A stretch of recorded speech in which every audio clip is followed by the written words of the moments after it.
Hi everyone, this is Dr. Chhoda with Ignition Time and welcome to my channel. This is probably one of the most consequential live broadcasts I've ever done. Yeah, you probably know what's going on in DC by now. We have protesters who have made their way into the Capitol, disrupted the proceedings of the House and the Senate. We have all branches of government on pause right now. We have law enforcement, the FBI, the entire DC National Guard has been activated. We saw what I believe it was a 1.5 minute tweet from the President of the United States where he asked his supporters to go home and also said, "We love you" to the protesters.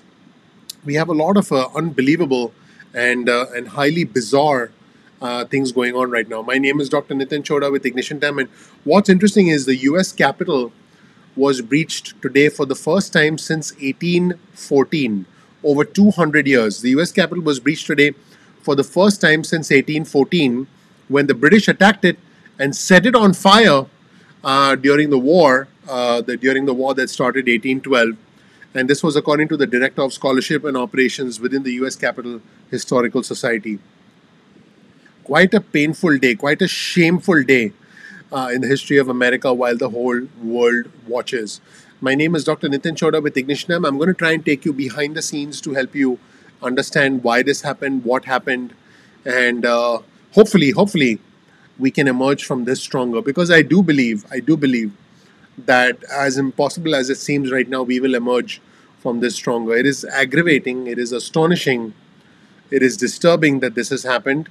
And let me tell you what is going on. On your screen, you'll see the former Attorney General William Barr saying that this is outrageous and despicable. The FBI SWAT team is in the Capitol. Let's take a look.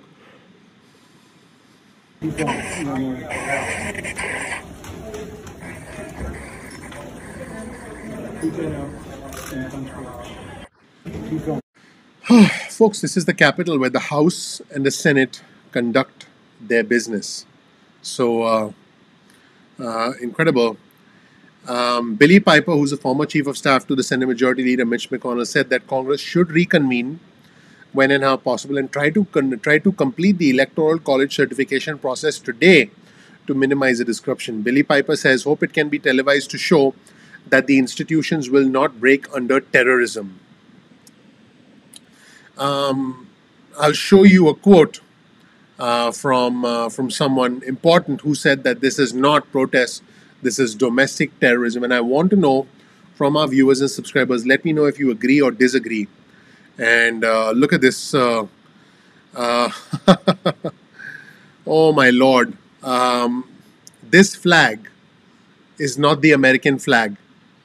And this flag was paraded inside the American Capitol. And unbelievable.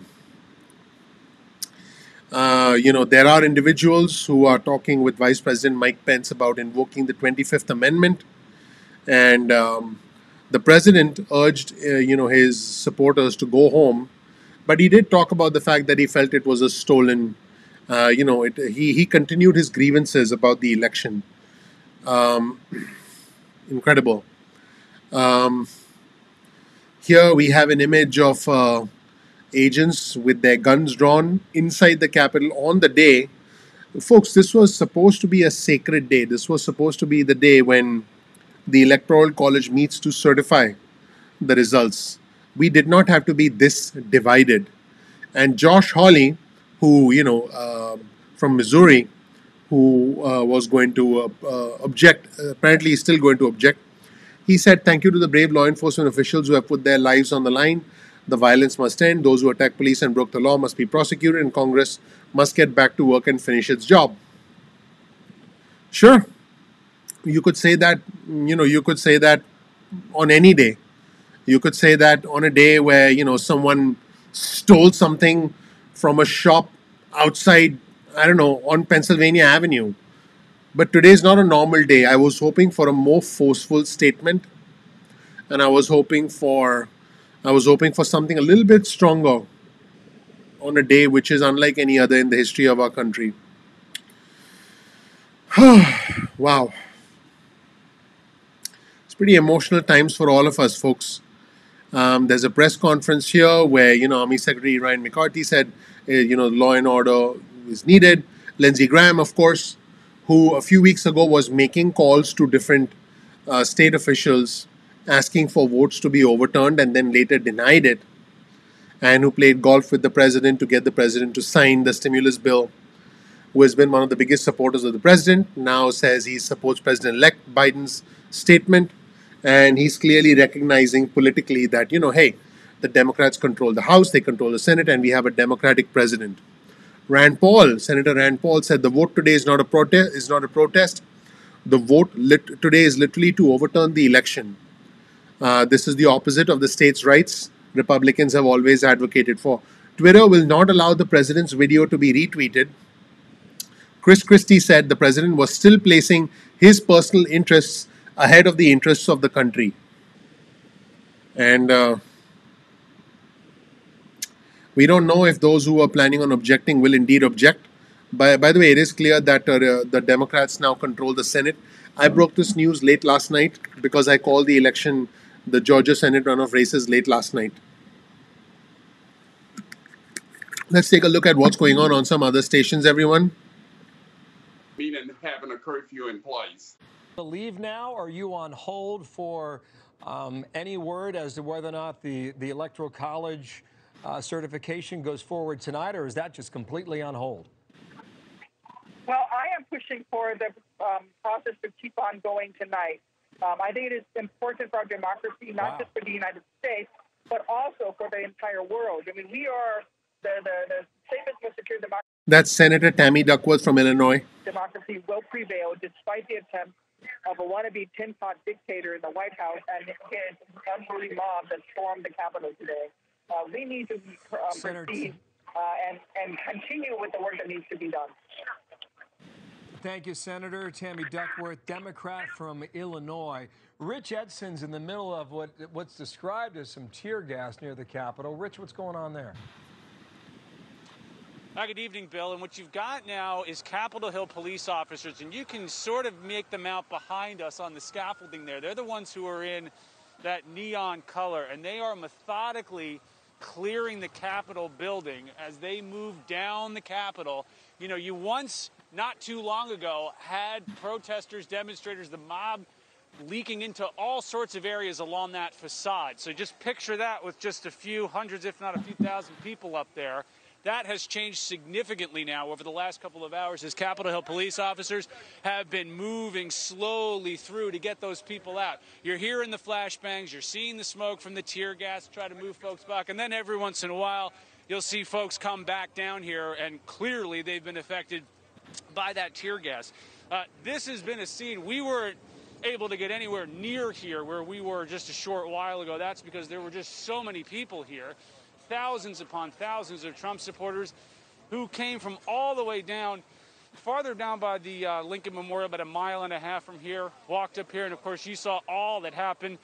We've had a steady stream of folks for the last couple of hours leaving in this type of fashion, but there are still thousands. So, folks, as you can see, they are starting to clear out the protesters. I think what would be a major victory for our democracy. I believe what would be a major victory would be if Congress meets again today to finish their business. I've always believed that we are only as strong as our weakest link. And right now our weakest link is the disruption of the business of Congress by protesters. Our weakest link is the fact that certain comments from members of the administration making the situation worse. Let's take a look at protesters getting inside the building from the first floor and making their way outside the Senate chamber. This is despicable, and you and I are going to watch it together.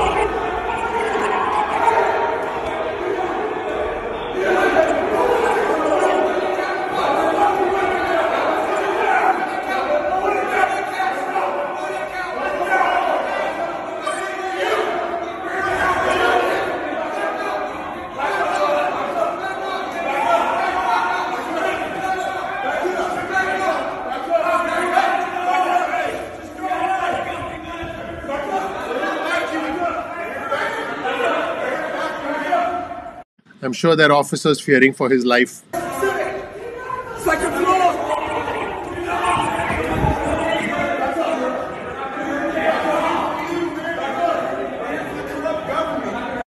We need steel barricades that go up automatically when situations like this happen.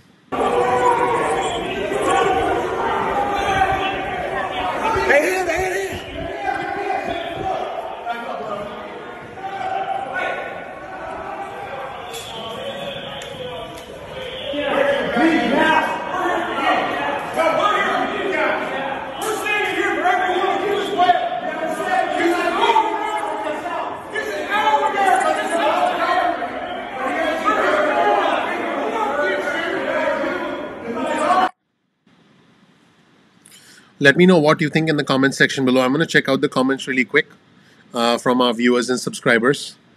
So let's see what you folks think, everybody. Folks, this is Dr. Nitin Chhoda with Ignition Time. I appreciate you all. Thank you so much for being here.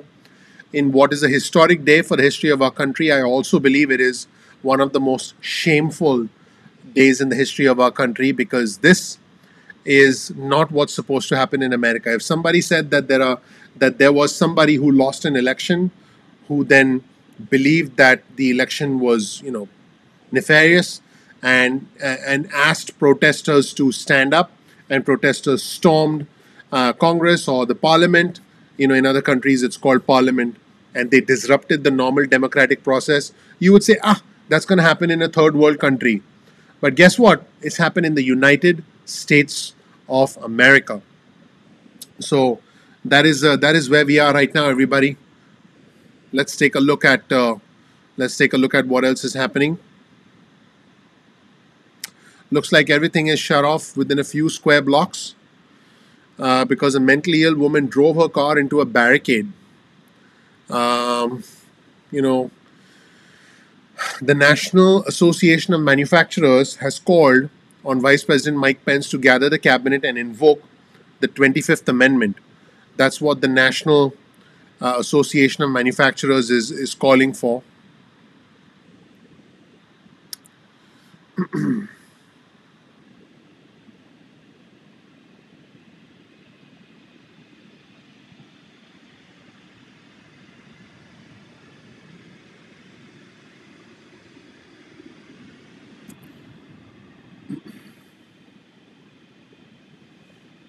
A former Pennsylvania state lawmaker, Rick Saccone, was among those who stormed the Capitol. He's a former Air Force counterintelligence officer, and President Trump supported him. But wow, okay. This is what's going on in our country, everybody.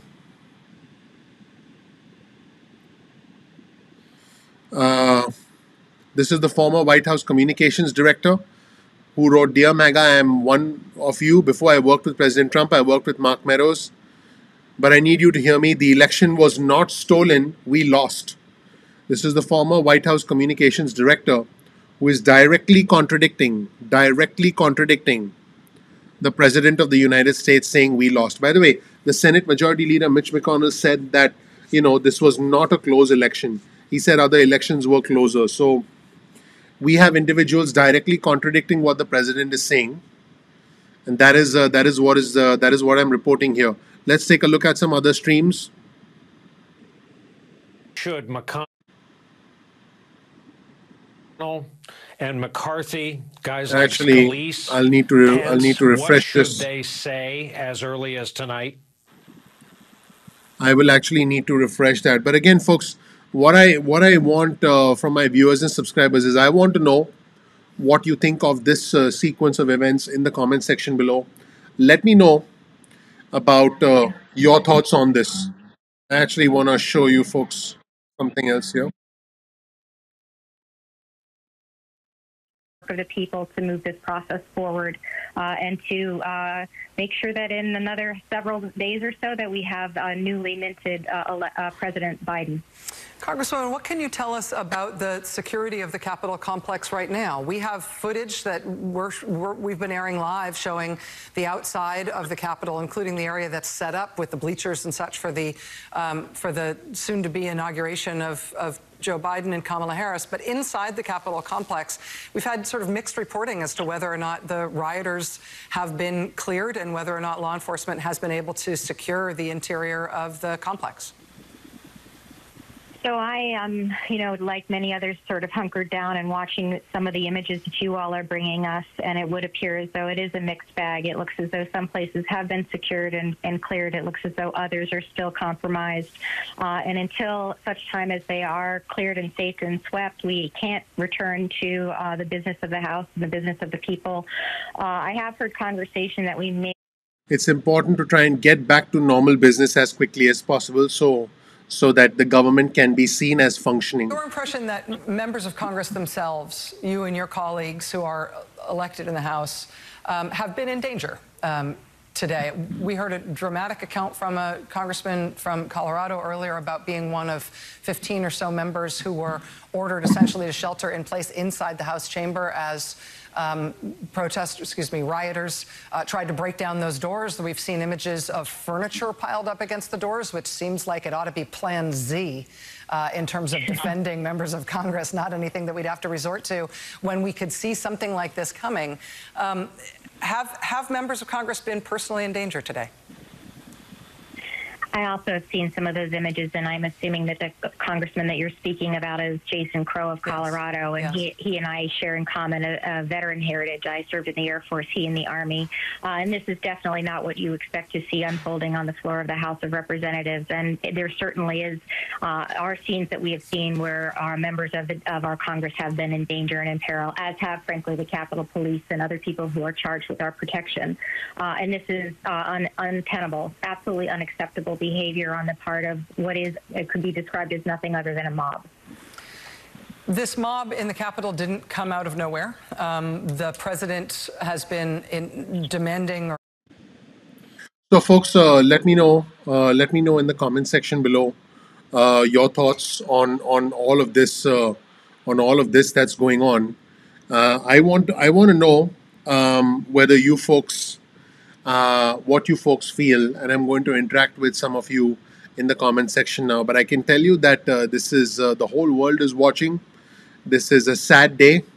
This is a sad day for us as a country, and I can tell you that congressional leadership has been evacuated from the Capitol complex. I mean, they are there to do the business of the government, and they've been evacuated. Let me know what you think. Let me check out some of the comments from you folks, and I would love to hear from our community. Let's see. We're seeing comments like unacceptable behavior. I agree, and open up the comments. Yeah, the comments are open. I'm interacting with all of you. This is just unbelievable, everybody. This is not what we expect. This is not what we expect in our country. Let's take a look at the fact that the entire DC National Guard has been activated, everyone. The entire DC National Guard has now been activated. Let's take a look. The president, who made very clear he was trying to overturn the election, and align intentionally or not with those who rushed the Capitol, who made very clear they were trying to overturn the election.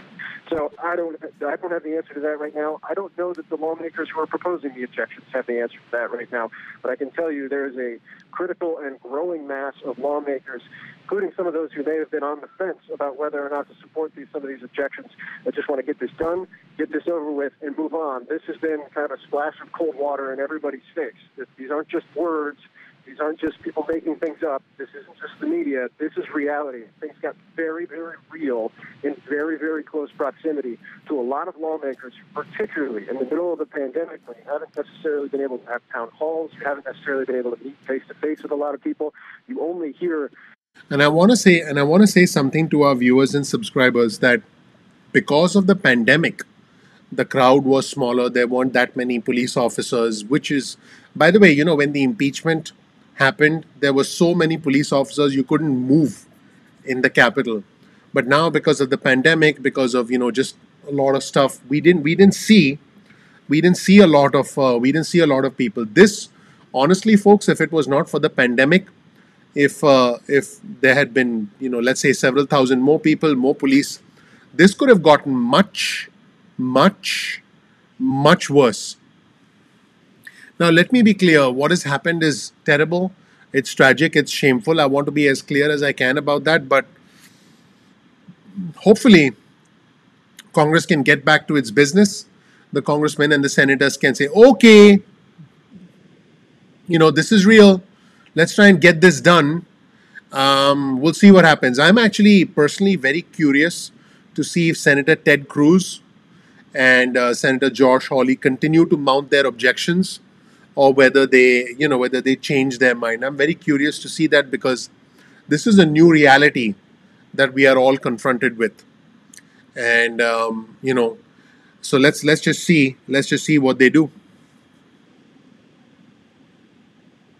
To enable the audio for the next 14 days. And if the president can only throw gasoline on the fire, it is going to be up to the skeletal staff that he has left over here at the White House to go to the president and get him to try to do the right thing from time to time. I think that is a worrying development. The other thing I heard from a source familiar with some of the discussions over here is that White House staffers are just horrified by what is going on up on Capitol Hill. But Wolf, that begs another question. It begs the question, I think we're at a critical stage now, given what we've seen up on the Hill. Do we see resignations from White House staffers? Aren't we at a point now, Wolf, where we should see resignations from White House staffers? This scene that we saw up on the... Let's take a look, folks, at what's going on Fox. While I do that, I'm going to take a look at some of your comments. In the meantime, everybody, I see a comment from Mark saying, let's check out Mark's comment. Russia will now take advantage of this, which is a disruption of world order. That is what Mark is saying. Now, see, Mark, here's the interesting thing. There is always going to be somebody who will try and take advantage of the situation. There is no doubt about that. This whole thing creates a situation where others want to take advantage. There's absolutely no doubt about that.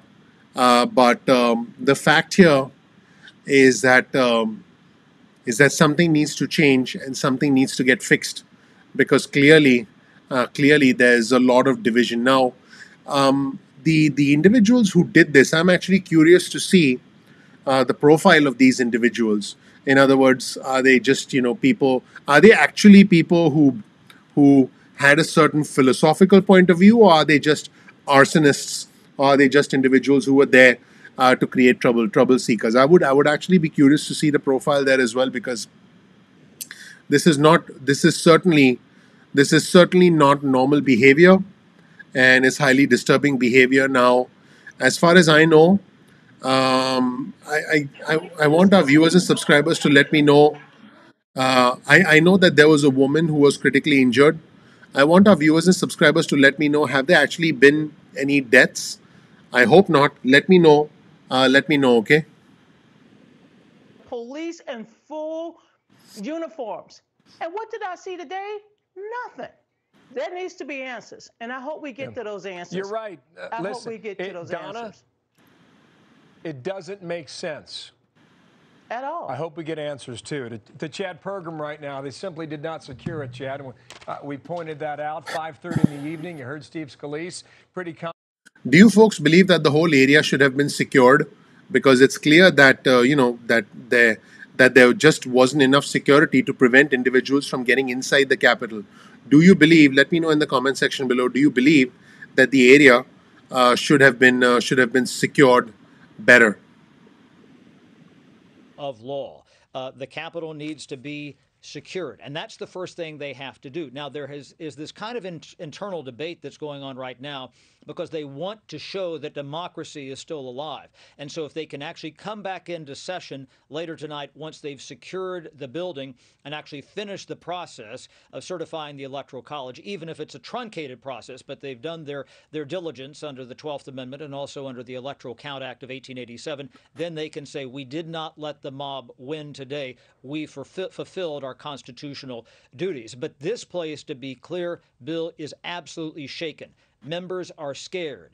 Aides are scared. There's concern that there could be people still marauding through the building.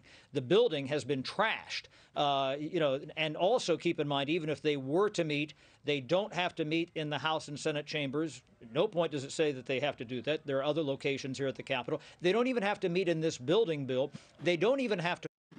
I'm going to show you folks a comment from Bernie Sanders. Bernie Sanders just said, "This is a nation which has been a model for the world in terms of democracy. And we have a president who is encouraging an insurrection against a democracy which he took an oath of office to defend." He called it a tragic day for America. Vice President-elect Kamala Harris called it an assault. She was safely evacuated.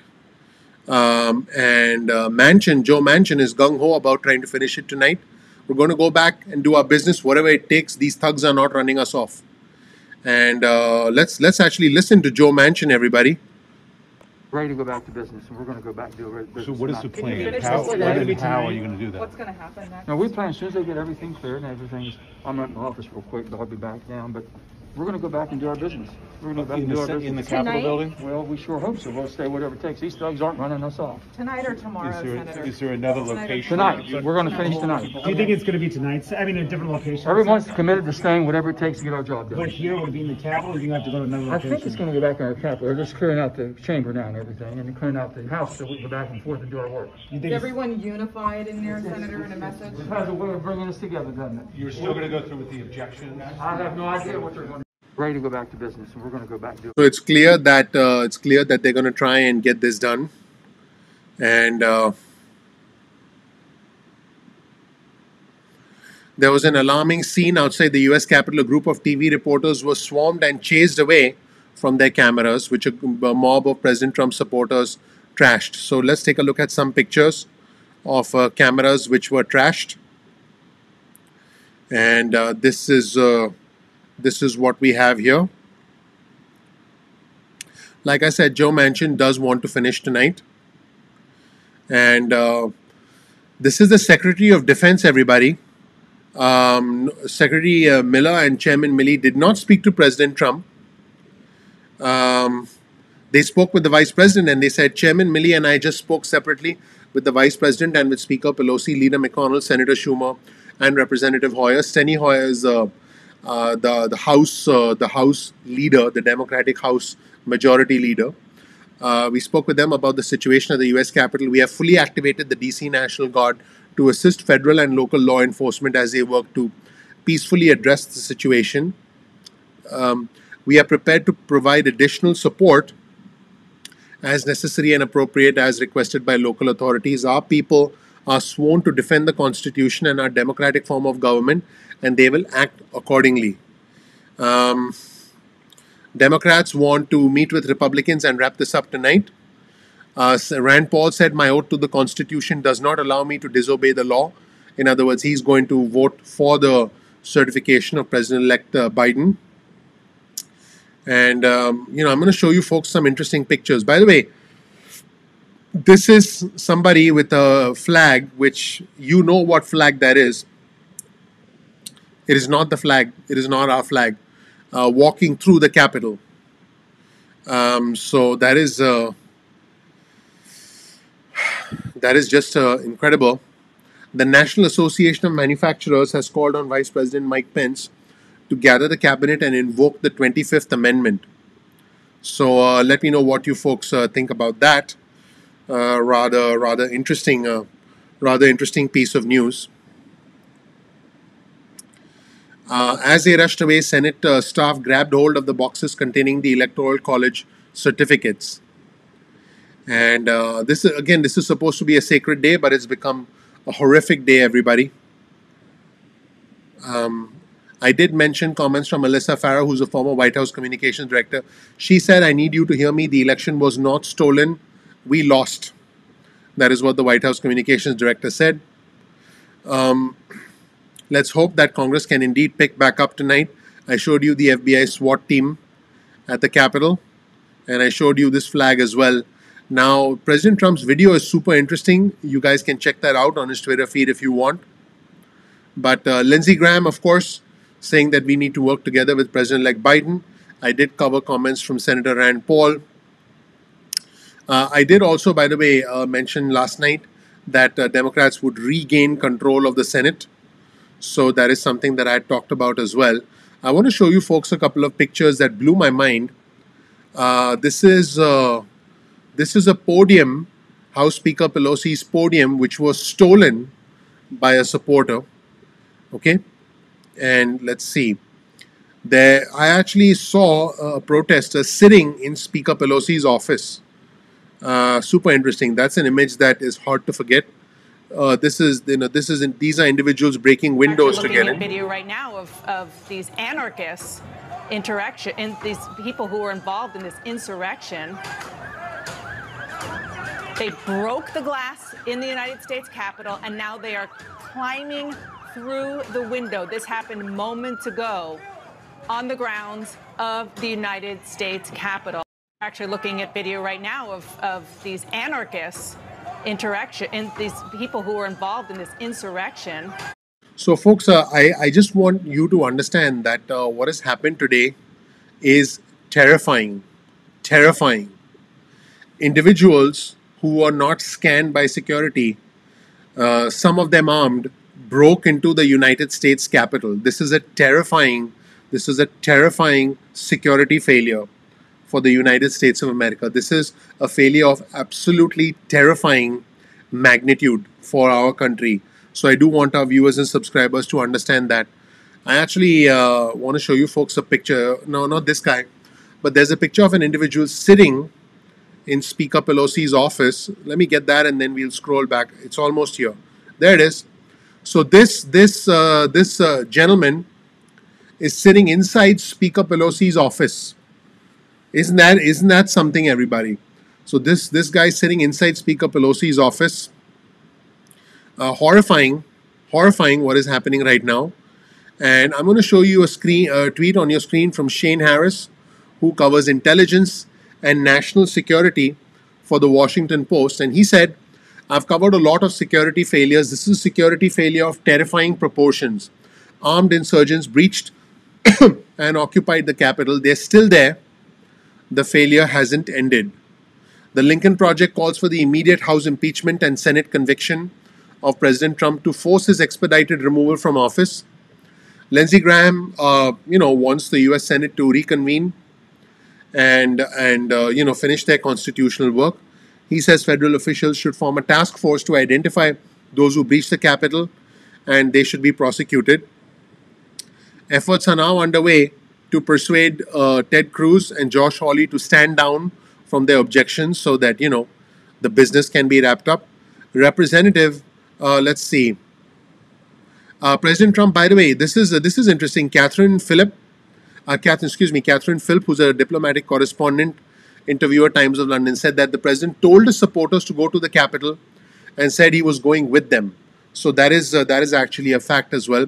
Representative Ilhan Omar, who is not President Trump's best friend, said she's drawing up articles of impeachment against the president. We can't allow him to remain in office. It's a matter of preserving our republic, and we need to fulfill our oath. And I did cover comments from Bernie Sanders. Let's go over to some other outlets, and I'm actually going to refresh this. But while I do that, everybody, let me know again what you think of the current affairs, the current day's news. And the DC curfew, by the way, which is for 6 p.m. tonight, is less than 22 minutes away. Let's take a look at what else is happening. Helping the president with his fantasy challenge to an election that is over.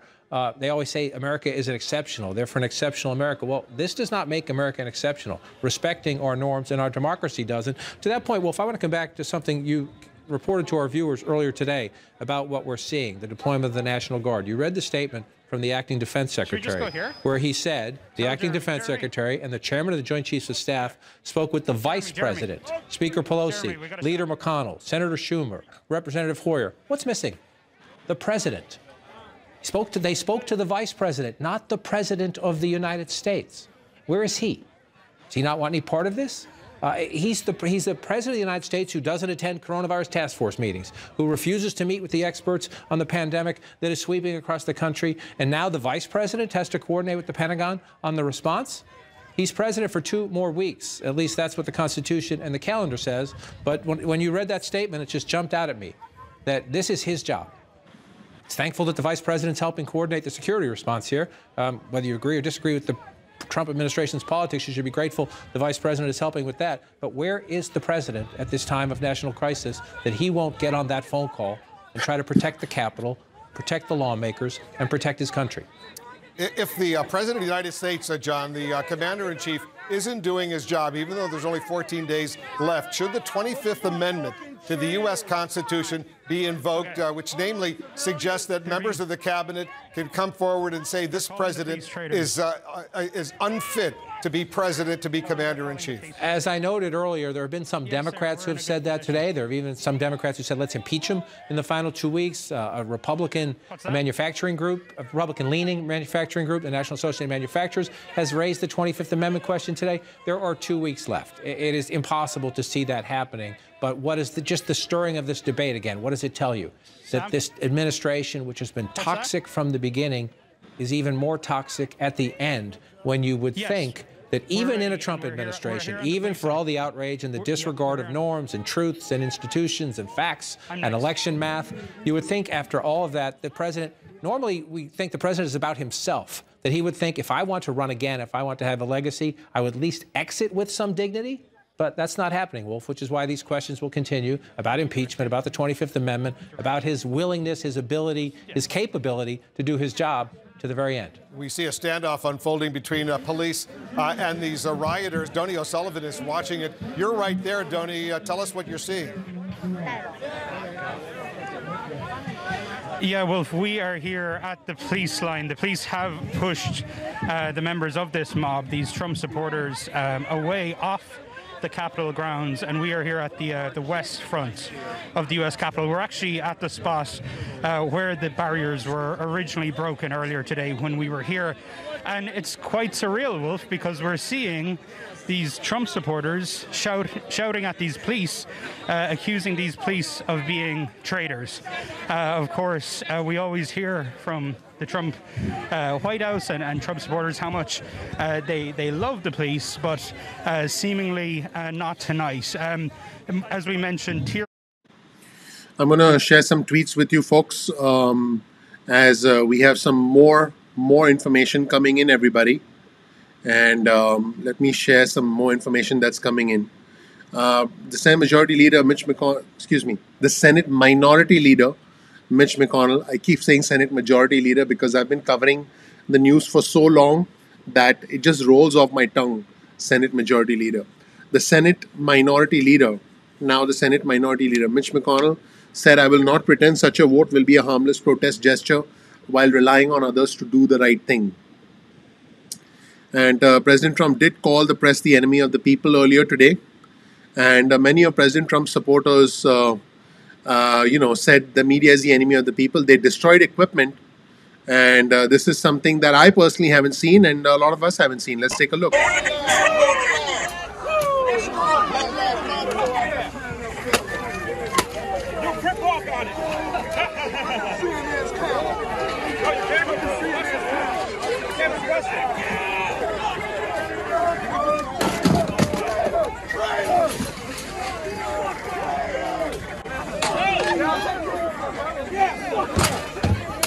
Take a souvenir! Fuck yeah! Donald Trump won!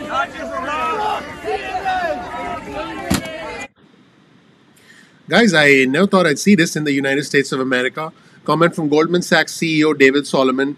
For years, our democracy has built a reservoir of goodwill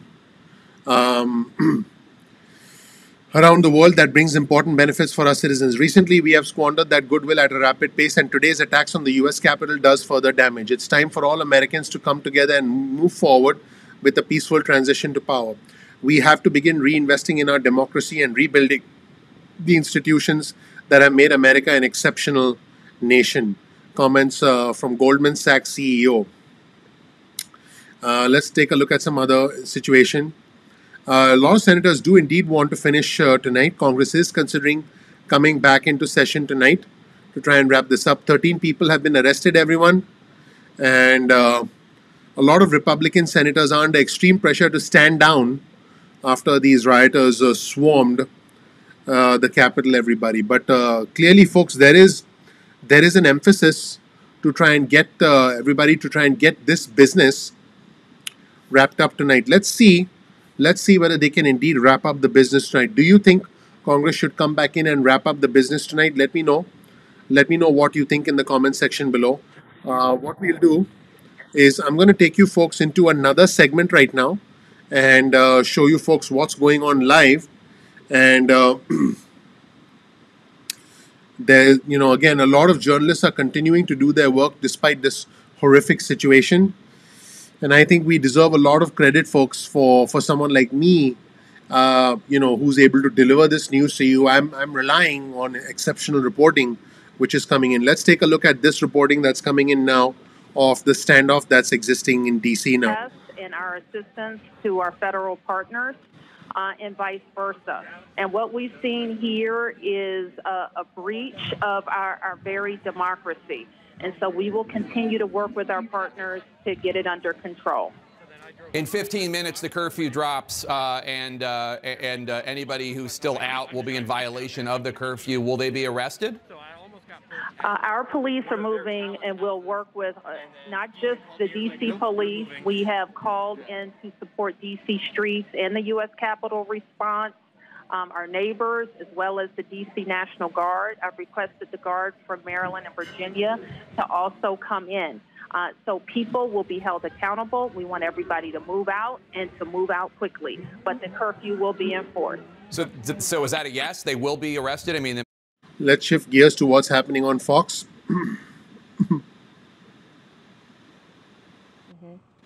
Well, part of it, it reminds me of after 9/11.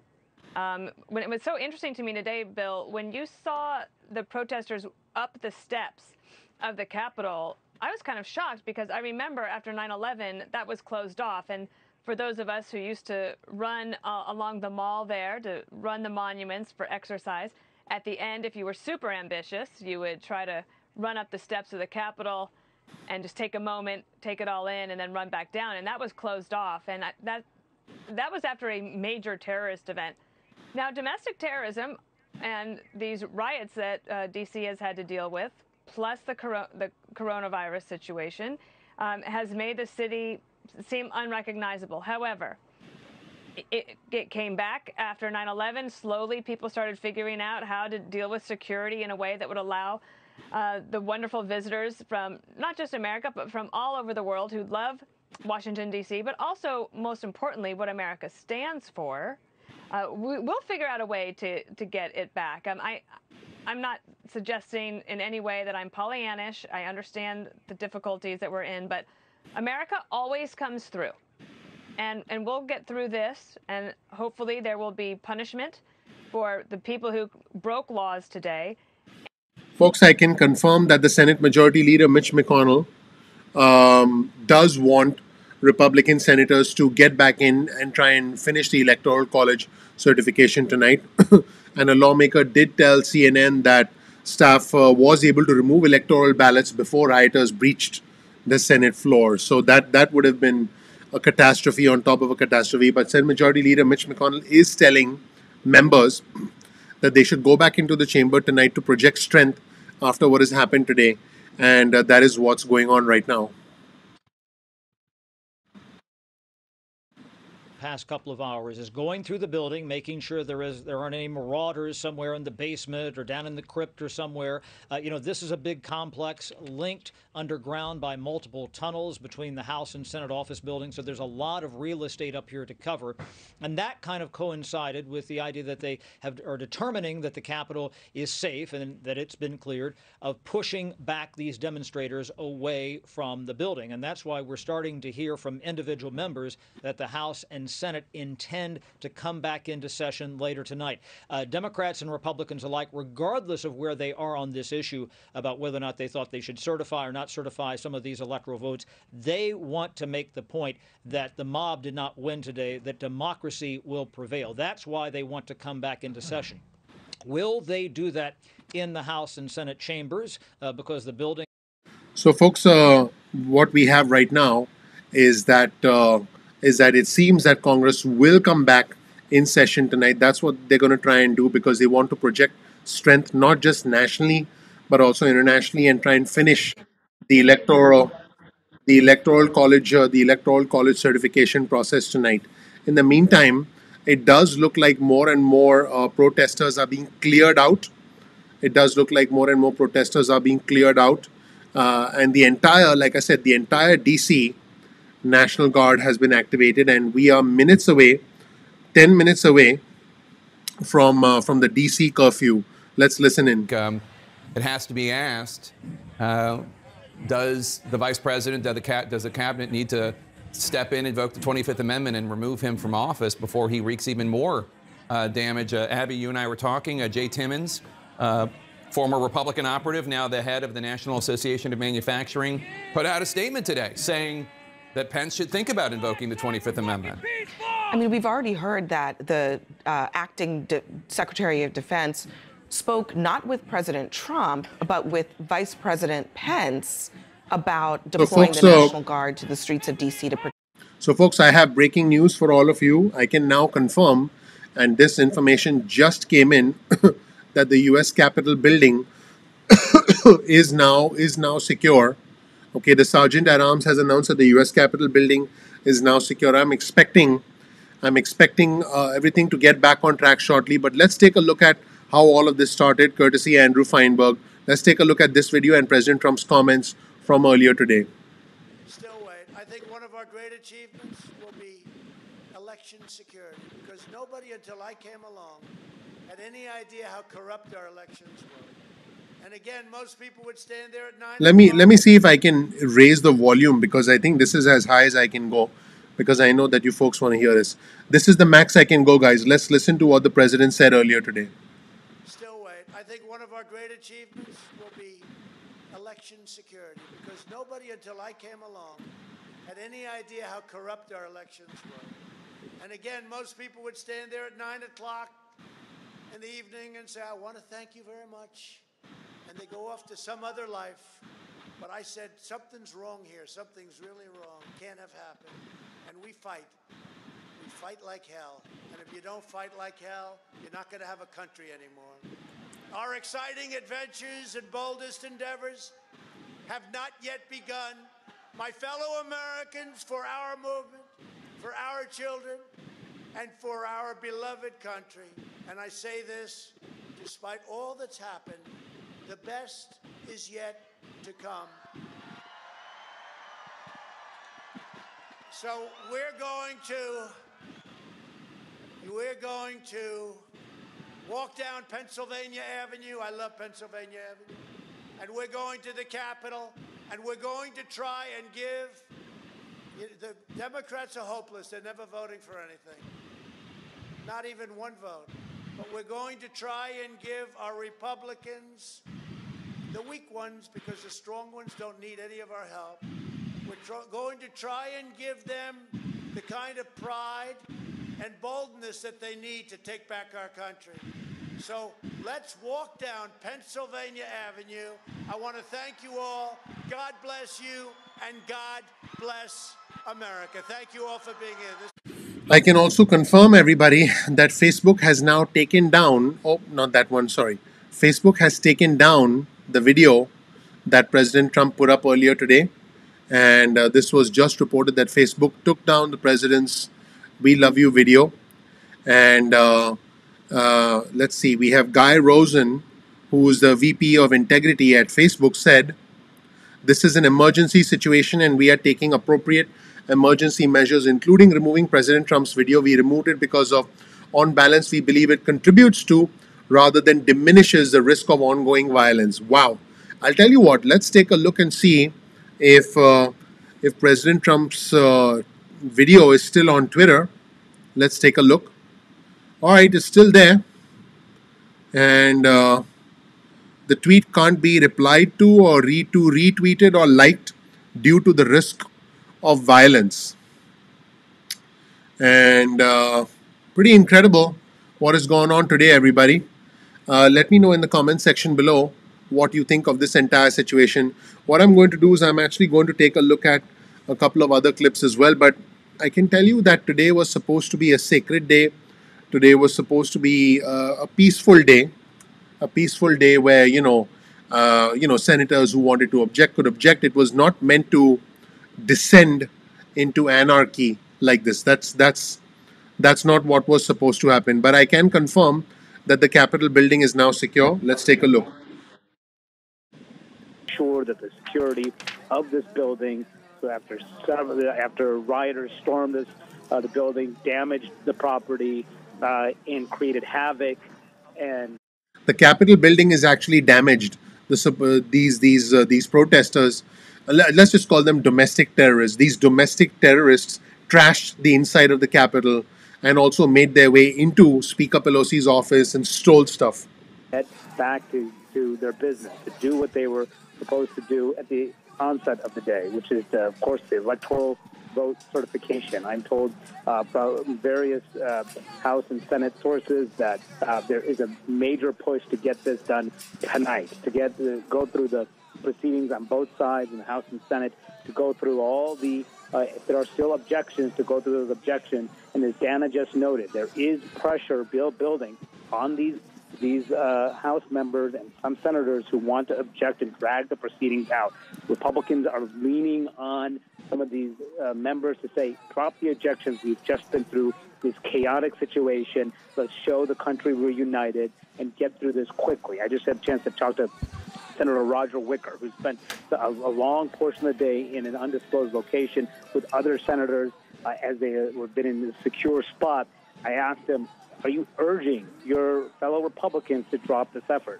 Wicker said, we are trying to expedite things. Other senators have made that very clear as well. So Jake, bit of good news. Capitol building is now secure, and they can hopefully go forward with the business, and we'll see how quickly they're able to do it. No word yet on whether those individual senators who want to object will continue to do so, but clearly pressure is building after this chaotic day to show some unity. And I can confirm in more tweets, the backlash is now beginning. Guys, if we thought the backlash earlier was bad, the Republican governor of Vermont, everybody, Phil Scott, has called for the resignation or removal of the president. He wrote, this is Governor Phil Scott, okay? He wrote, the fabric of our democracy and the principles of our republic are under attack by the president. Enough is enough. President Trump should resign or be removed from office or by the Congress. That is what Governor Phil Scott wrote. The former Capitol Police Chief Terry Gaines said, I wouldn't bet $1 million that would have been so easily done, that is breaching the Capitol. He acknowledges that the security apparatus failed and that the president is partly to blame. And the senators are holding a closed-door meeting now as we speak.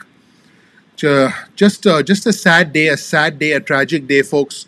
A humiliating day for us in the history of our country, because I can tell you the whole world watches what goes on. The whole world was watching the Georgia Senate runoff races, which did go by peacefully. But what happened today was just absolutely horrific. Let's take a look at what's going on Fox. We're sheltering in place, holding hands and praying together. Maybe we should do that all across America. Not just about this incident, but just going forward. 2020 was a very tough year for the country. This election has been fraught with emotion and strife, and with a lot of elation for the 80 million that voted for Biden, and terrible distress for those who voted for President Trump. But again, the country was founded on ideas. It was not founded on one person or one man. And if we get back to our principles, we get back to those ideals, remember to pray together and hold each other up, we'll be all right. I like that message. Thank you, Dana. Do we still have Donna for one final comment? Yes. Donna and Brazil? Dana, You're yeah, on. I'm here. I'm here. Dana's so right. So right. We're resilient. I was thinking back to the night of 9/11. I live next door to two guys who work for Tom DeLay. Having worked for Dick Gephardt and Eleanor Holmes Norton and so many other House Democrats, that evening we all came together. We went down to the Capitol. Here we are, just simple Americans. We had our candles and we started. Senator Roger Wicker just told news that they're trying to expedite matters, and the pressure is now building on Republicans to drop their objections so we can get this happening. The Virginia governor Ralph Northam announces a state of emergency in response to rioting at the U.S. Capitol, and he said there's a state of emergency in Virginia right now. So that is what is happening across the country, everybody. Well, specifically in Virginia is what I meant. That's what's happening across the state of Virginia after these events in D.C. Their work on behalf of the American people, and we will see what the outcome of that is. And I look forward to seeing Vice President Mike Pence safely back. Folks, this is. Do you think that this could have and should have been avoided? Let me know in the comment section below, because this is not the way America is supposed to function. Let me know in the comment section below whose fault you think this is, whether you believe this could have and should have been avoided, because we're now actually a minute away. Actually, no, it is 6 p.m. East Coast time right now, and right now is the DC curfew. So anybody who's outside is violating the curfew.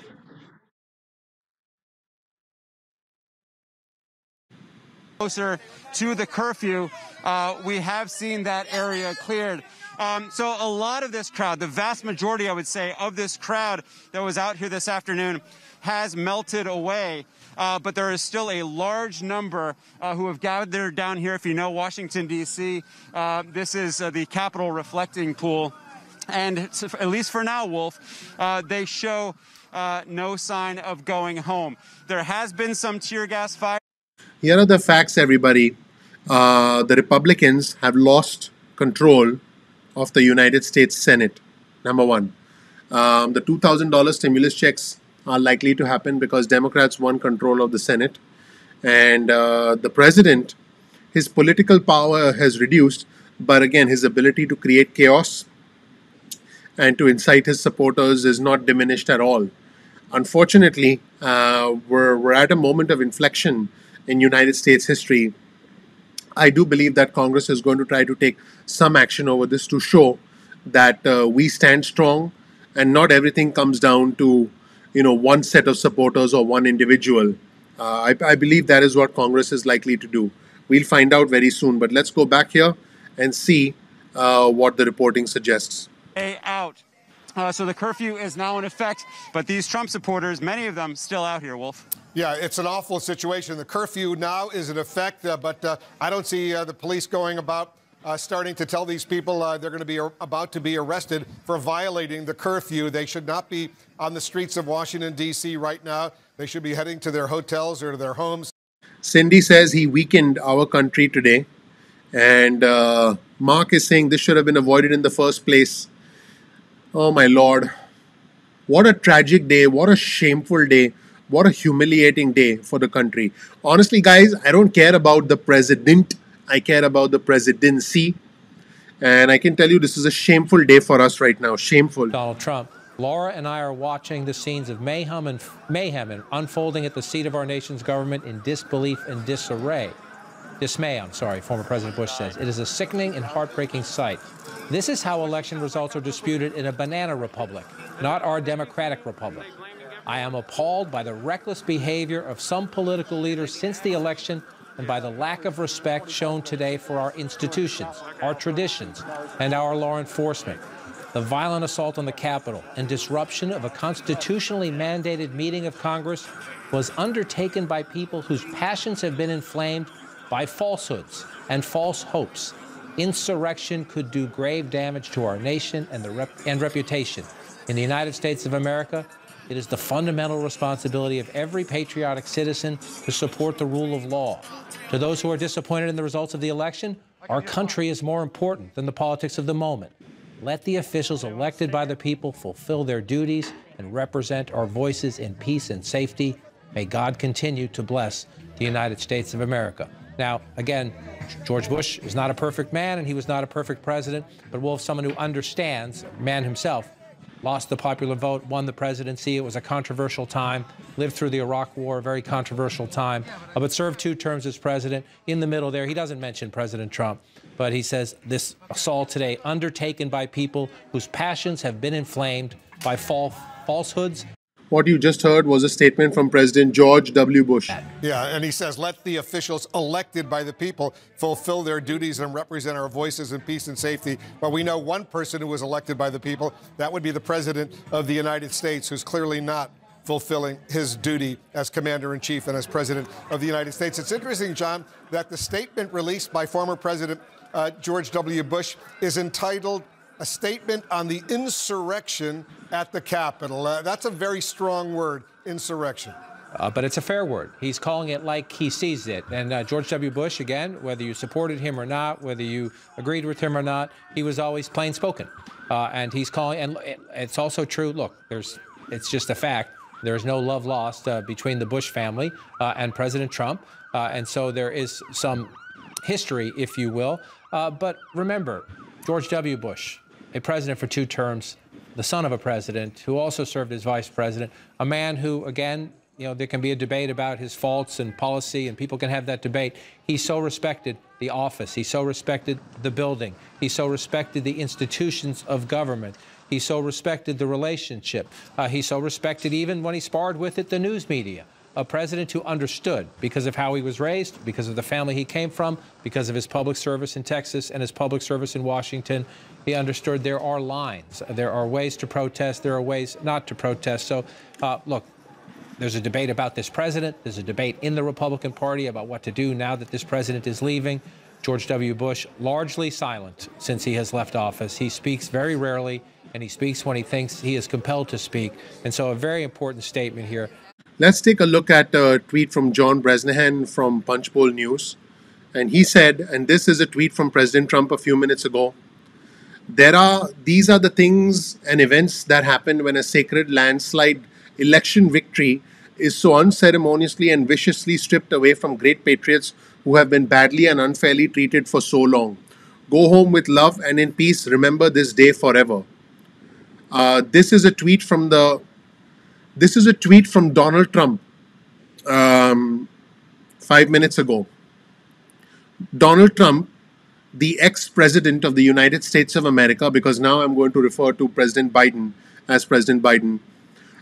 Donald Trump said, these are the things and events that happen when a sacred landslide election victory is so unceremoniously and viciously stripped away. Folks, this is horrible because this is not calming things down. This is continuing to ratchet up the tension. It seems like, the president definitely believes that it was a sacred landslide election victory that was unceremoniously and viciously stripped away from him. That's okay. He can believe whatever he wants. But then to continue saying that in the midst of violence, in the midst of a shameful day for us, actually, honestly, are you... that's putting the self before the country, is it not? I mean, that would be any rational person's interpretation. Let me know in the comments section below. In fact, I want to see your comments, guys. My question for you in the comments section below is, when you look at this tweet, do you believe that the president is putting himself before the country right now? Or do you believe, or do you support the president, and do you believe that, the president's opinion makes sense? Let me check out your comments, because I do want to hear what our viewers and subscribers think. Pretty incredible, folks, these comments. And Bernie, I'm going to say President Biden. Yes, that's what I'm going to say. President Biden. Guys, I called the Georgia race last night, like maybe 12:30 at night. I called it for Reverend Raphael Warnock and John Ossoff, and now I'm calling the Electoral College certification result for President Biden. You heard me say it. I'm going to start saying President Biden now. not out of spite for President Trump or anything. Honestly, for me, the process is more important than the person. But let me know in the comment section below, do you agree that the president is making it about himself? Do you agree that the president is making it, well, I back up. Do you agree that Donald Trump is making it about himself and not the country? So let me know. So yeah, so that's I see that most of you are agreeing. Let's take a look at some other coverage as well, folks. This is it's pretty astonishing stuff that the president would issue a tweet essentially continuing to air his grievances when there are rioters who still remain outside the US Capitol, even though we have a curfew. Remember, if it's a curfew and you're outside, then you're breaking the law. So these are individuals breaking the law, everybody. That is, we have individuals breaking the law, and the president, give me a second, folks, give me a second. Sorry. We have the president breaking the law. Just give me a second. Hold on, okay? Hold on. Sorry about that, guys. One moment. So yeah, we have, like I said, we have the president. Essentially talking to individuals, who are breaking the law right now because they are violating a curfew. Everybody. Jake Sherman just tweeted something, and Jake Sherman tweeted, a mob, not protesters, but an angry mob, breached the United States Capitol, and after Donald Trump urged them to march from the White House down Pennsylvania Avenue as Congress was beginning the process of certifying the victory. At the moment of this writing, we are safe, but make no mistake, we are under siege here, and so is America. These protesters pushed into a guarded complex, breached barricades, pushed past police, and later smashed windows to gain entrance to the heavily fortified Capitol. They shoved past and knocked down Capitol police officers, marched through the Capitol's marble walls, detonating smoke bombs, waving Confederate flags, brandishing Trump memorabilia, and stoking confrontations with those who tried to stop them. This is what happened today, everybody. This is from Jake Sherman over at Punch Bowl News. These are individuals who said some pretty incredible things. And this is a video of protesters entering Speaker Pelosi's office and tearing down the sign. Let's take a quick look at this.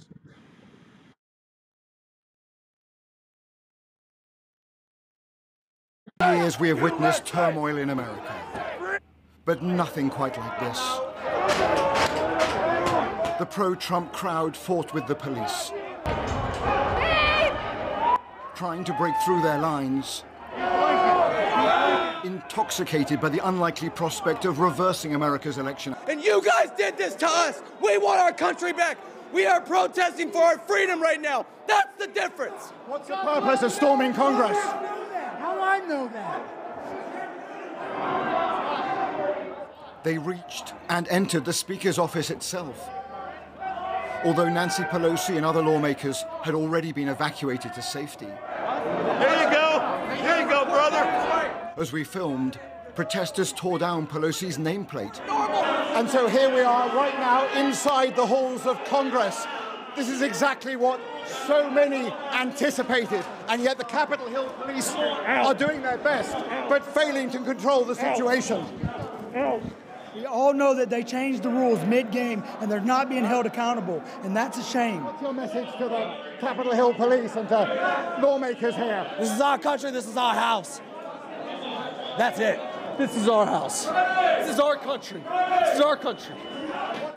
Inside the chamber itself, there was chaos. Agents hastily blocking the doors with furniture to keep the protesters out. Officers ready to open fire as a last resort.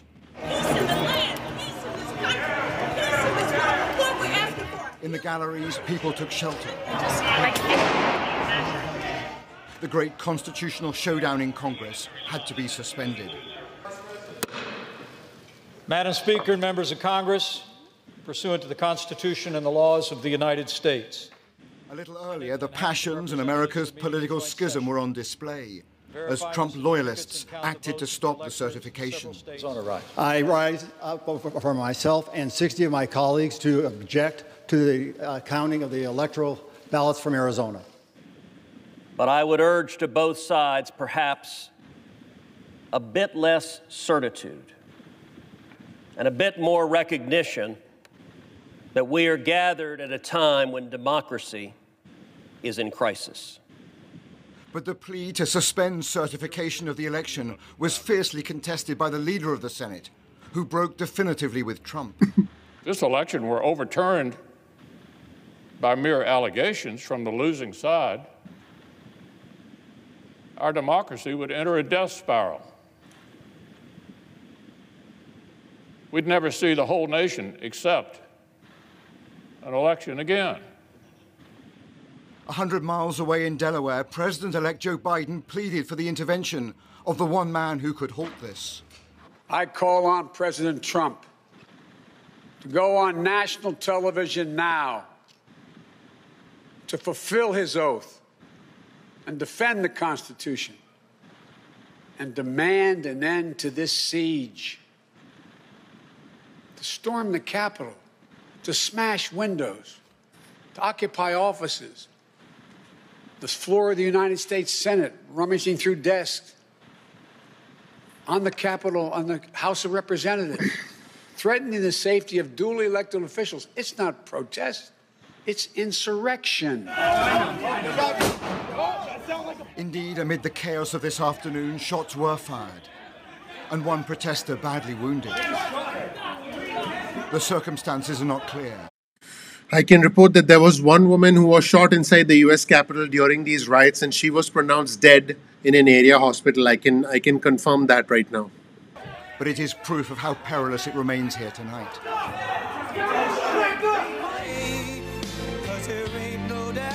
This morning, the president spoke to the crowd in front of the White House, repeating his false claim that the election was stolen. All of us here today do not want to see our election victory stolen by emboldened radical left Democrats, which is what they're doing, and stolen by the fake news media. That's what they've done and what they're doing.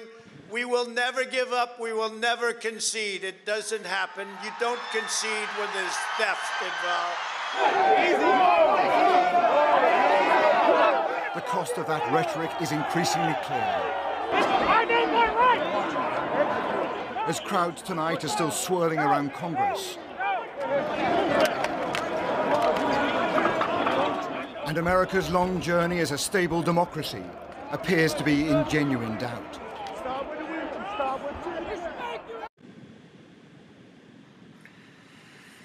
I don't know about you, but it was pretty tough for me to watch that, guys. I don't know about you, but that was gosh, whew, that was tough to watch. Let me know what you think of that video in the description section before in the description section below. I see a comment from the Majority Whip in the U.S. House of Representatives, James Clyburn, who represents South Carolina, and he said, "I have faced violent hatred before. I was not deterred then, and I will not be deterred now.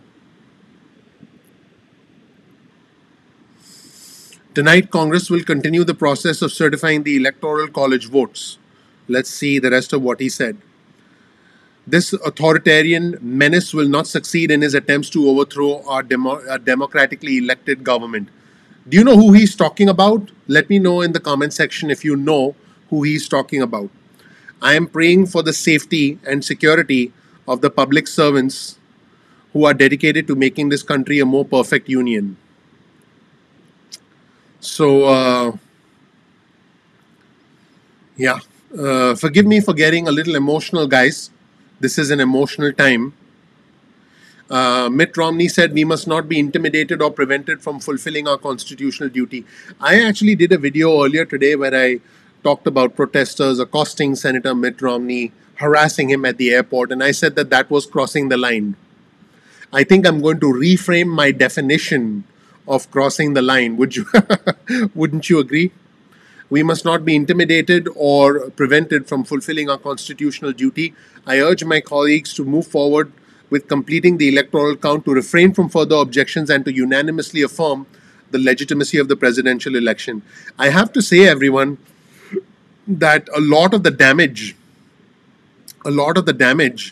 that had to be done has actually been done, because I think that what has happened here will be forever shameful. I have a 5-year-old son, a 2-year-old daughter. When they watch this video, they'll ask me, "Hey, Dad, what happened? What were you doing that day?" And I'll tell them, I was I was talking about it that day with our community, and I was trying to deal with it, just like you are, just like they will one day. And this is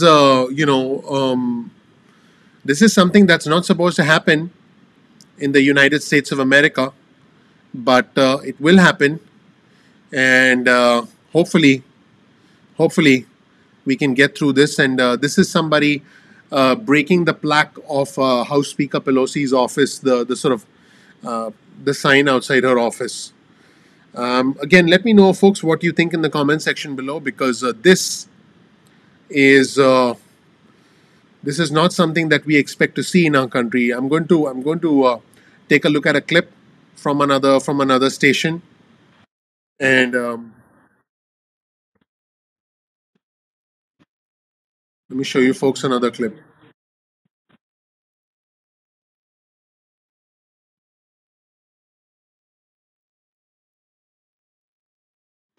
But they were with him and they voted for him. I think those people now almost certainly have deserted him. And if the election were held tonight, he'd lose by far more than he lost the last time. And I don't think they'll be around for any effort by Trump to be elected again 4 years from now. Matt Schlapp, you're a believer that this election was stolen. You have fought for the president. The things that happened on the Capitol today, the mob that got in, I call them the mob. We said protesters earlier, but that's not accurate for the folks who went inside and did damage inside the Capitol. Those are extremists. Is it fair to say that? And despite the fact that there is a large portion of that Trump crowd out there that may have just been showing up to be peaceful, the people who stormed the Capitol were extremists and dangerous. You know, I was pretty harsh on the Black Lives Matter protesters, and when they encroached the White House perimeter, I was there. I actually went into the crowd one night and said I was right there when right before they set fire to the St. John's Church, which is the president's church. I was pretty critical of that, what I considered violence, attacks on cops. I feel the same way today. I feel like this is way over the line. You know, those cops are someone's sons and someone's daughters, someone's grandkids, and they ought to be treated with respect. And we need to have a big, vigorous First Amendment that allows for massive amounts of freedom of political speech. And that's what rallies are for. This was well beyond just a rally by these people who, I think there was some section of these people that intended this maybe all along. They seemed very prepared for it, and I think we should condemn it. I think it was wrong. I think it's a terrible, dark day for our country, and I'm just still in a little bit of shock overall. Well, what about what the president did today and how he's handled it, Matt? I mean, what would you say about all of that? Look, I've spent 5 years with everyone trying to say what the president should say or shouldn't say.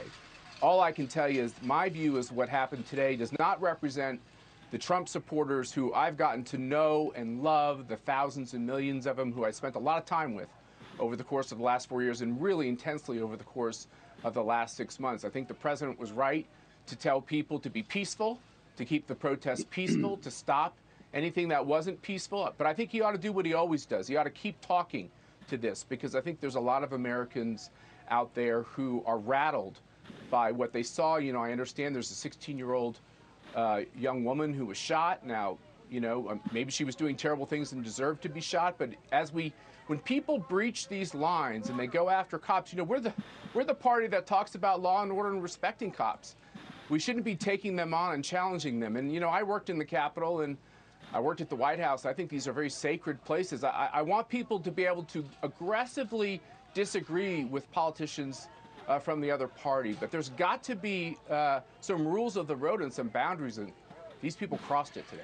That woman we reported has died from that gunshot up on Capitol Hill. Byron York, I want to read this statement, or at least part of it, from President George W. Bush. Laura and I are watching the scenes of mayhem unfolding at the seat of our nation's government in disbelief and dismay. It is sickening and heartbreaking sight. This is how election results are disputed in a banana republic, not our democratic republic. I'm appalled by the reckless behavior of some political leaders since the election and by the lack of respect shown today for our institutions, our traditions, and our law enforcement. The violent assault on the Capitol and disruption of a constitutionally mandated meeting of Congress was undertaken by people whose passions had been inflamed by falsehoods and false hopes. Insurrection could do grave damage to our nation and reputation. In the United States of America, it is the fundamental responsibility of every patriotic citizen to support the rule of law. To those who are disappointed in the results of the election, our country is more important than the politics of the moment. Let the officials elected by the people fulfill their duties and represent our voices in peace and safety. May God continue to bless the United States of America. A statement by former President George W. Bush. Byron, your thoughts? Well, hard to disagree with anything that the former president said there. A really stunning and terrible day. It's amazing to think you had the first and the second in line in the presidential line of succession, the vice president and the Speaker of the House, together in the same room with a mob trying to break in to the Capitol. It's really quite stunning. And there is an irony here in the sense that, you know, over the last several months, a lot of downtown Washington, the businesses were boarded up. And a number of Trump supporters would say to each other, you know, they're not afraid of violence by Trump supporters. They're afraid of the left in case Donald Trump is reelected. They're afraid of Antifa and the left. And Byron York, by the way, is a big supporter of the president. So, you know. As far as the president's most passionate supporters are concerned, there's no doubt that he's whipped them up about this, and he's whipped them up long past when his legal options were exhausted. And I think that was on December 14th when the Supreme Court declined to hear the Texas case and the Electoral College voted. So there's no doubt that they were in Washington. The crowd was in Washington because the president wanted them to be there to protest the Electoral College certification in Congress. And now this has happened, and it's going to be with the president when he's a former president and long beyond. Joining us now, Dan Crenshaw, Republican congressman from Texas, former Navy SEAL. Congressman, thanks for joining us. Your thoughts on this day, this moment, and how we got here? It's atrocious. You know, we're watching our fellow Americans storm the Capitol. And what disturbs me the most about seeing some of it is these American flags being carried in. This is some patriotic. Let's take a look at comments from House Speaker Pelosi. Everybody, she just issued some comments. House Speaker Pelosi. House Speaker Pelosi said she wants to get back to the business of certifying President-elect Biden's victory. We should proceed tonight at the Capitol once it is cleared for use. Leader Hoyer will be sending out more guidance later today. And yeah, some comments, everybody. Let's take a look at this guy. A line of people exit the Capitol building. One bloodied in the head and more came out who had previously stormed the building. This is from Jake Sherman. Let's take a look at some of these comments. They shot a woman, man. They shot the girl, yeah. They shot the killer.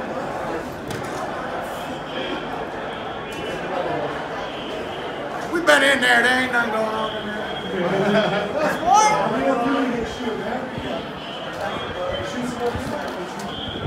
Not right. Yeah! Will not give up. Guys, take a look at what's on the door. I don't know if you can read it. I'm not going to do them the courtesy of reading it, but this is what is on the door if you look closely. Okay, somebody scratched that on the door. The door will need to be replaced. Will not give up. Woo!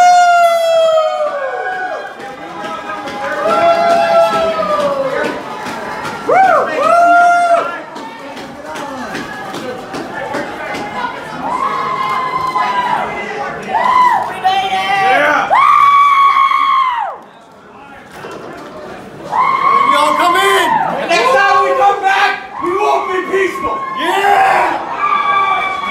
You better lay down your weapons next time we come back. We're getting our country back, baby. Is anybody forcing you guys out? It's been a hard day. You're bringing down, but we're not hard. Let's go get a beer and then come back. And then come back. Yeah! We stopped the mob! Yeah! We stopped the mob! They left! We did it! Yeah!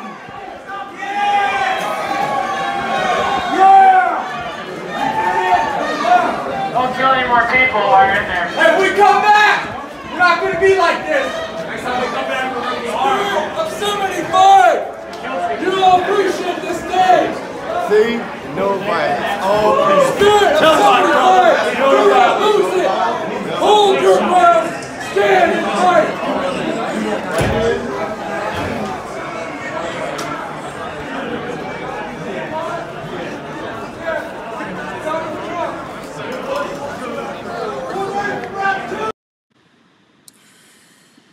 It's going to take a long time, folks, for us to recover from this. It's going to take a long time, everybody.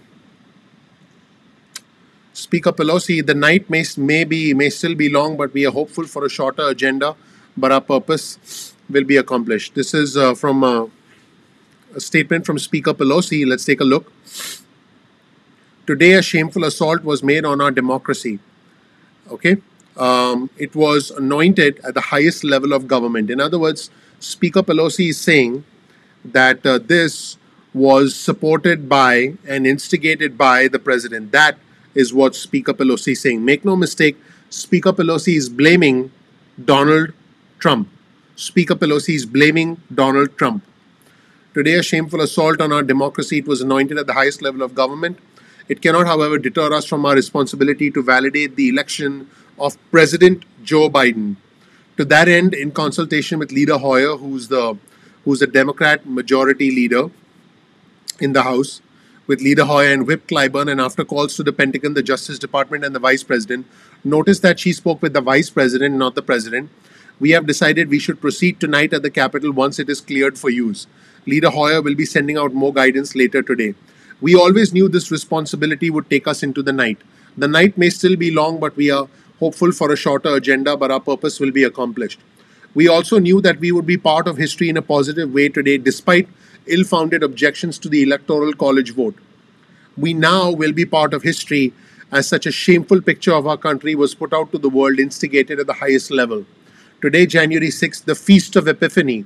Let us pray that this instigation to violence will provide an epiphany for our country to heal. Members and staff should remain on the Capitol complex until they are notified by the United States Capitol Police. I look forward to seeing you later this evening during this time of great sadness. Let me know what you think of Speaker Pelosi's comments, everybody. Let me know what you think of Speaker Pelosi's comments in the description section below. I do want to know what our viewers and subscribers think of this extremely shameful episode, everybody. Extremely shameful episode in the history of our country. I want to know what you folks think. Let me know. Let's take a look at some comments here.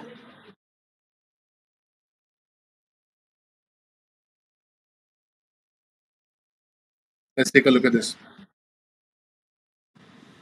Out by the Secret Service when the mob broke in to the Capitol. So a little bit unusual because those technically President Trump would be in the chain of command, and the White House is pushing back on that, saying that the president authorized the troops. But I'm told it was Mike Pence, the vice president, who was on those calls with the Pentagon. Well, that's a big development. We'll press the White House for answers on that about President Trump's role. And do they have a sense of how long they're going to be deployed here or what this deployment looks like? Well, it's an open-ended deployment at this point in time, but what's significant, and this was true as of Monday when the acting defense secretary agreed to mobilize the National Guard, and that was that these would be unarmed troops that would be used. They would not be wearing camo flak jackets. They would be used for basically traffic patrol and for helping with move crowds, but they were not going to be used in a law enforcement role. That was at Mayor Bowser's request, and that was the agreement agreement with the Pentagon, and that is the agreement for the 1,100 troops who are being mobilized. We're told that a call to D.C. National Guard has gone out, and they're going to meet at 7 p.m. at the D.C. Armory here in D.C. Okay, again, enforcing a curfew now. Jennifer Griffin, live at the Pentagon. Jennifer, thank you. New information from House Speaker Nancy Pelosi. Let's get the latest on what's happening on the Hill. Go back to Chad Pergram there. Chad? Well, good evening, Brett. The House Speaker has just put out a statement here indicating that the House of Representatives is going to come back into session at some point later tonight once they get the Capitol fully secure. She tells members, I look forward to So seeing we can you later confirm tonight. that they are going to come back in. Let's switch to another feed. And I'm actually going to switch to another feed, everybody, and show you what's going on another station. But folks, this is a massive, I just want to be clear, this is a massive security failure. So, I'm just, this is going to have to be extensively analyzed, everyone, because this is a massive security failure at the highest level. Governor Phil Scott just a few minutes ago tweeted that President Trump should resign or be removed from office by his cabinet or by Congress. He is a Republican, an anti-Trump Republican, but a Republican nonetheless. And that is a very significant statement. This is a president who only has days left, but clearly people in positions of power and positions of government in this country are more alarmed now than they have been in the past. And the reality is we very well could be facing the darkest 14 days of this presidency yet. We just have a few weeks left, but this is a president who's becoming increasingly desperate. And you're hearing from his staffers. Mike Pompeo has tweeted condemning the violence. The National Security Advisor, Robert O'Brien, tweeting condemning the violence, also tweeting in support of what Mike Pence did in carrying out parts of his duties today. It suggests that people around the president, even the ones who are still working for him, want to distance themselves from what he is doing today, which is inciting this violence. In this last tweet, encouraging this violence, patting his supporters on the back for this violence. So there's something happening here. What it will amount to is really unclear, and of course, time is running short. Yeah, and I mean, those are all really excellent points. And look, I mean, we have the former chief of staff of the Department of Education under Trump, Josh Venable. He posted on Facebook, if the cabinet is not right now preparing to invoke the provisions of the 25th Amendment to remove Trump from office, it is a complete dereliction of their duty and a betrayal of their constitutional oath of office, but I won't hold my breath. That is the former chief of staff to Secretary of Education, Betsy DeVos. He's sending a message to her, you need to be invoking the 25th Amendment. And I posted that on Twitter, and Barbara Comstock, former Republican congresswoman from Northern Virginia, former Department of Justice official under George W. Bush, agreed. There is a real movement by conservatives, we shouldn't overstate the case, most of them are still pretty cowardly, to just acknowledge they're like, oh my God, I don't know if the United States is going to be able to survive 2 more weeks of this guy. I spoke to a very close ally of President Trump earlier today after he put out that video. And this ally called it a piece of, you know what, a piece of shit, literally called it that. Was so angry at that because he was completely and totally,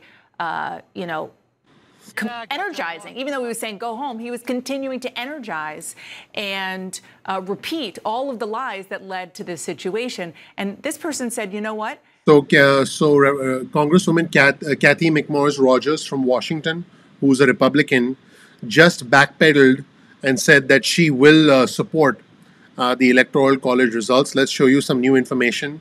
Kathy McMorris Rogers, who's a Congresswoman from Washington, backpedaled and said she has now decided she will vote to uphold the Electoral College results.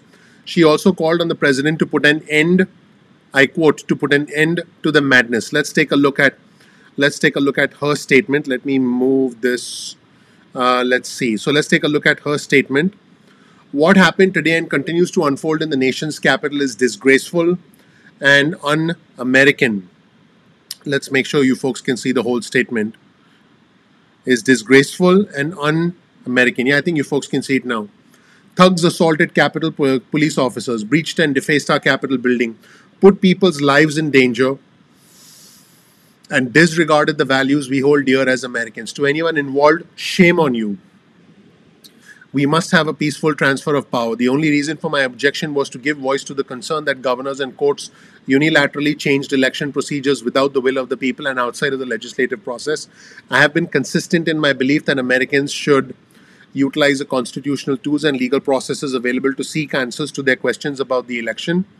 What we have seen today is unlawful and unacceptable. I have decided I will vote to uphold the Electoral College results, and I encourage Donald Trump to condemn and put an end to this madness. Senator Mitt Romney said, what happened today, this is again from Senator Mitt Romney, he said what happened today was an insurrection incited by the president, from Senator Mitt Romney. President Joe Biden said, through war and strife, America has endured much and we will endure here and prevail now. I do believe that. I do believe that we will prevail. Speaker Pelosi said the House will proceed tonight to count the Electoral College votes. And so folks, I want to hear from you in the comment section below. I'm going to read some comments really quick. I want to hear from you, and I want to know what you think about this unbelievable sequence of events that is unfolding as we speak. And I want to know what you folks think, everybody. Let me know what you think. Let me check out the comments real quick so I can read some comments. Get some rest, doctor. It'll be better soon. I appreciate you, but this is not a time to rest. This is a time for us to know what's going on and us to understand what we need to do next as responsible citizens. Let's see.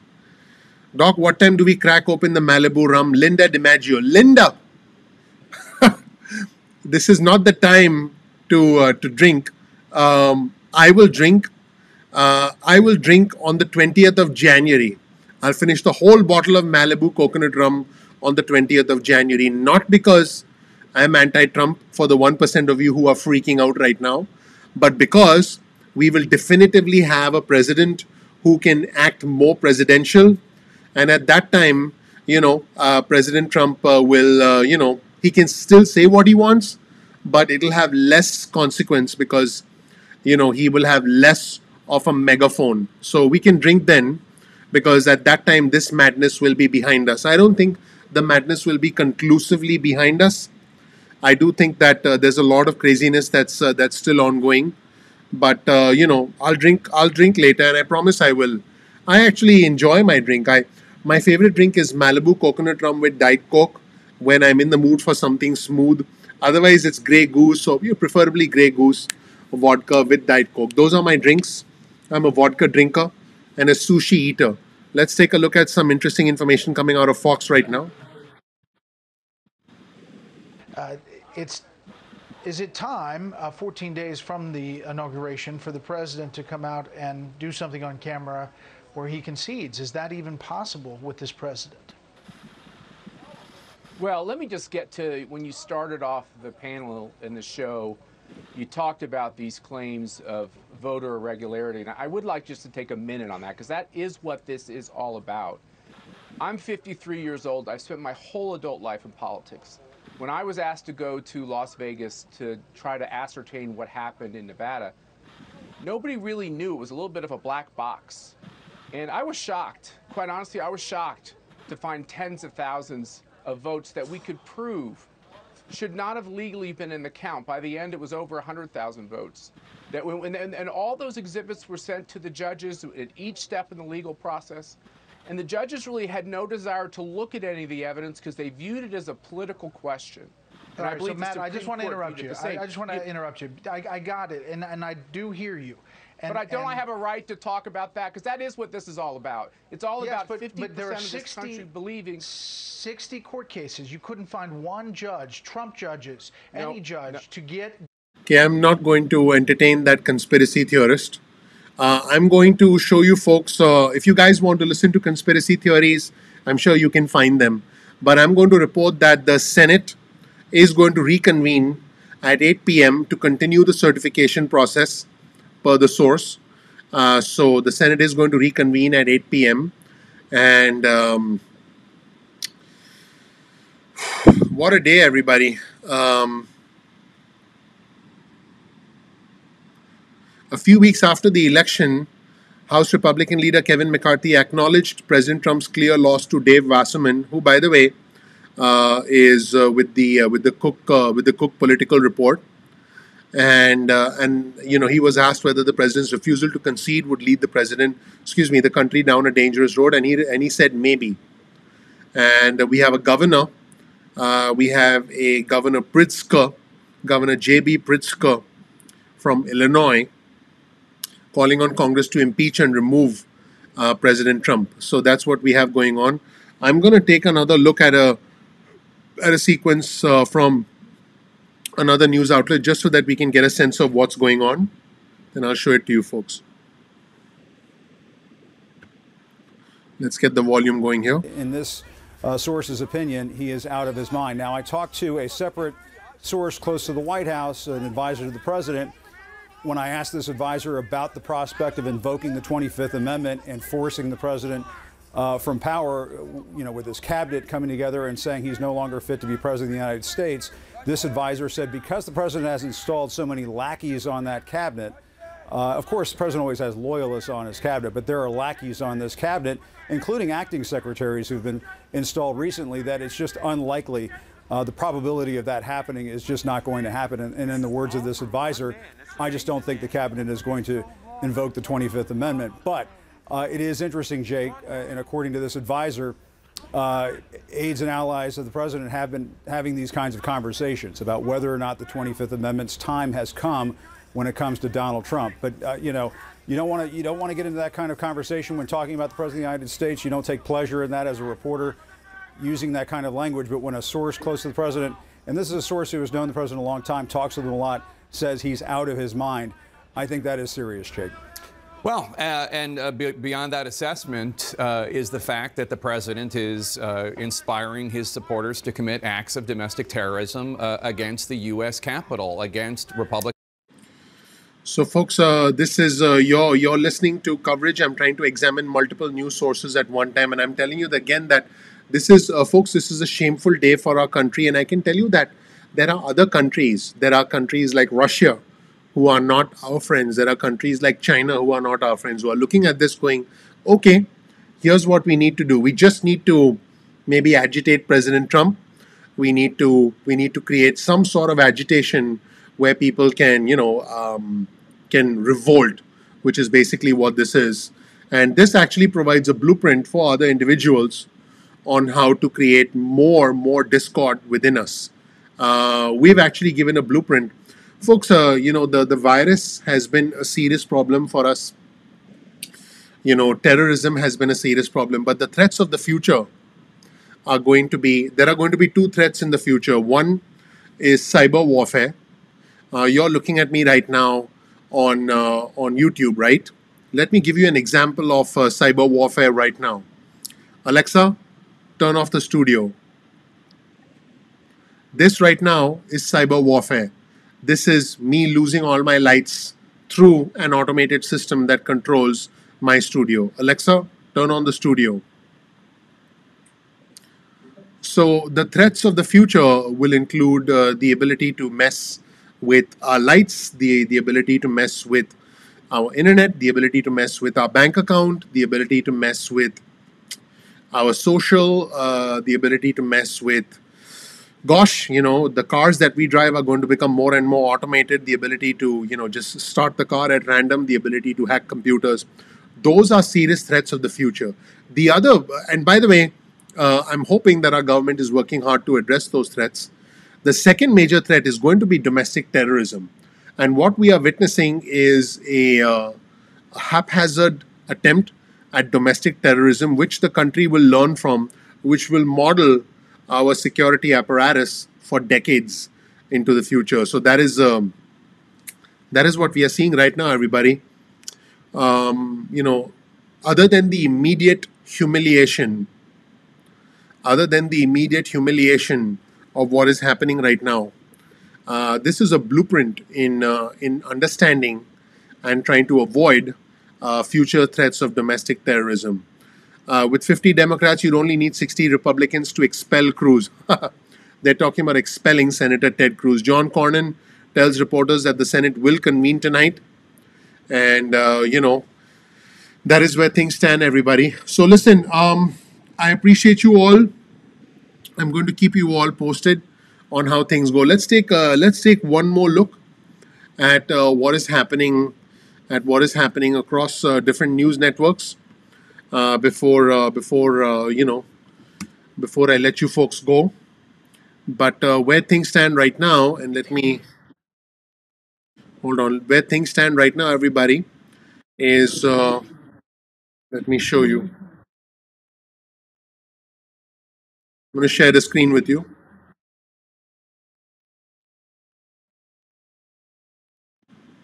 As we've been talking about it, and they recognize that a lot of people on their side of the aisle are totally aggravated and that some are starting to flip on them, and so they're really looking ahead to try to figure out how much of a fight they put up as this goes forward, presumably later tonight. But I'm told no final decisions have been made, but there are serious conversations underway about how they're going to play it, because they recognize their base still is aggravated about the election, but So, folks, that's it from me. Thank you so much for watching, everybody. I appreciate you all. And, folks, I want you to know that in the end, we will all get through this. I'll keep you posted. I will do another live session shortly. But I'm going to wrap up this particular live session right now. And I can promise you that I'll be back and I'll give you more news soon. I appreciate you all. This is a shameful day, but it's a day we'll learn from, and it's a day that we'll emerge stronger from. I appreciate you all. I'll talk to you soon. We'll be talking soon.